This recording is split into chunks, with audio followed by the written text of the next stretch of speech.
Passport ಸೂಚ್ಯಂಕ 2025 ಇದು ಜಾಗತಿಕ ಪಾಸ್ಪೋರ್ಟ್ಗಳ ಜನಪ್ರಿಯ ಶ್ರೇಯಾಂಕವಾಗಿದ್ದು, ವೀಸಾ ಇಲ್ಲದೆ ಅಂದರೆ ವೀಸಾ ಮುಕ್ತ ಅಥವಾ ವೀಸಾ ಆನ್ ಅರೈವಲ್ ಎಷ್ಟು ದೇಶಗಳಿಗೆ ಪ್ರವೇಶ ಪಡೆಯಬಹುದು ಎಂಬುದರ ಆಧಾರದ ಮೇಲೆ ಶ್ರೇಯಾಂಕವನ್ನ ನೀಡಲಾಗುತ್ತದೆ. ಅಂತಾರಾಷ್ಟ್ರೀಯ ವಾಯು ಸಾರಿಗೆ ಸಂಸ್ಥೆ ಒದಗಿಸಿದ ಅಂಕಿ ಅಂಶಗಳ ಆಧಾರದ ಮೇಲೆ ಸೂಚ್ಯಂಕವು ದೇಶಗಳನ್ನು ಶ್ರೇಣೀಕರಿಸುತ್ತದೆ. ಹ್ಯಾನ್ಲಿ ಪಾಸ್ಪೋರ್ಟ್ ಸೂಚ್ಯಂಕದ ಮಹತ್ವ. ಪಾಸ್ಪೋರ್ಟ್ ಬಲವಾಗಿದ್ದಷ್ಟು ಅದನ್ನ ಹೊಂದಿರುವವರು ವೀಸಾ ಇಲ್ಲದೆ ಹೆಚ್ಚು ದೇಶಗಳಿಗೆ ಪ್ರವೇಶವನ್ನ ನೀಡಬಹುದು. ಹ್ಯಾನ್ಲಿ ಪಾಸ್ಪೋರ್ಟ್ ಸೂಚ್ಯಂಕ 2025ರ ಪ್ರಮುಖ ಅಂಶಗಳು. ಹ್ಯಾನ್ಲಿ ಪಾಸ್ಪೋರ್ಟ್ ಸೂಚ್ಯಂಕದ ಟಾಪ್ 10 ದೇಶಗಳ ಪಟ್ಟಿಯಿಂದ ಯುಎಸ್ ಹೊರಕ್ಕೆ. ಯುಎಸ್ ಪಾಸ್ಪೋರ್ಟ್ ಒಂದು ಕಾಲದಲ್ಲಿ ವಿಶ್ವದ ಅತ್ಯಂತ ಶಕ್ತಿಶಾಲಿ ಎಂದು ಪರಿಗಣಿಸಲ್ಪಟ್ಟಿತ್ತು.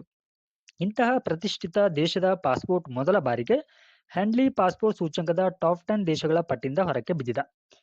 ಈ ಒಂದು ಸೂಚ್ಯಂಕದಲ್ಲಿ ಏಷ್ಯಾದ ದೇಶಗಳು ಅಗ್ರಸ್ಥಾನವನ್ನ ಪಡೆದಿದ. ಬನ್ನಿ ವಿಶ್ವದ ಬಲಿಷ್ಠ ಪಾಸ್ಪೋರ್ಟ್ ಹೊಂದಿರುವ ದೇಶಗಳ ಬಗ್ಗೆ ತಿಳಿಯೋಣ. ಸಿಂಗಾಪುರ. ಪ್ರಪಂಚದ ಅತಿ ಪವರ್ಫುಲ್ ಪಾಸ್ಪೋರ್ಟ್ ಎಂಬ ಹೆಗ್ಗಳಿಕೆ ಸಿಂಗಾಪುರಕ್ಕೆ ಸಂದಿದೆ. ಹೀಗಾಗಿ ಸಿಂಗಾಪುರ ನಾಗರಿಕರು ಇದೀಗ ವೀಸಾ ಇಲ್ಲದೆ 193 ದೇಶಗಳನ್ನ ಸುತ್ತಾಡಬಹುದಾಗಿದೆ. ದಕ್ಷಿಣ ಕೊರಿಯಾ.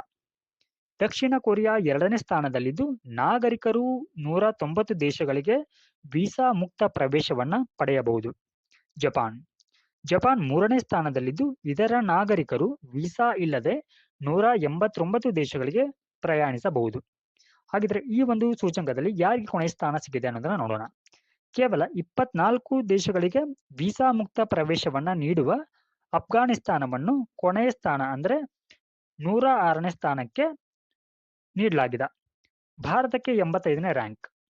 2024ರಲ್ಲಿ 80ನೇ ಸ್ಥಾನದಲ್ಲಿದ್ದ ಭಾರತ ಇದೀಗ 5 ಸ್ಥಾನ ಕುಸಿದು 85ನೇ ಸ್ಥಾನಕ್ಕೆ ತಲುಪಿದೆ. ನಮ್ಮ ದೇಶದ ಅತ್ಯುತ್ತಮ ಶ್ರೇಯಾಂಕವು 2006ರಲ್ಲಿ 71ನೇ ಸ್ಥಾನದಲ್ಲಿತ್ತು. ಇಂತಹ ಕುಸಿತ ಕಾಣಲು ಜಾಗತಿಕ ವೀಸಾ ನೀತಿಗಳಲ್ಲಿನ ಬದಲಾವಣೆ ಮತ್ತು ಕೆಲವು ದೇಶಗಳೊಂದಿಗೆ ಭಾರತದ ಸೀಮಿತ ವೀಸಾ ಒಪ್ಪಂದಗಳೇ ಕಾರಣವೆಂದು ಹೇಳಲಾಗ್ತಾ ಇದೆ. ಸ್ನೇಹಿತರೆ, ಈ ಒಂದು ಮಾಹಿತಿ ನಮಗೆ ಇಷ್ಟವಾದಲ್ಲಿ ತಪ್ಪದೇ ಲೈಕ್ ಮಾಡಿ ಹಾಗೂ ನಮ್ಮ ಚಾನಲ್ ಅನ್ನು ಸಬ್ಸ್ಕ್ರೈಬ್ ಮಾಡಿ.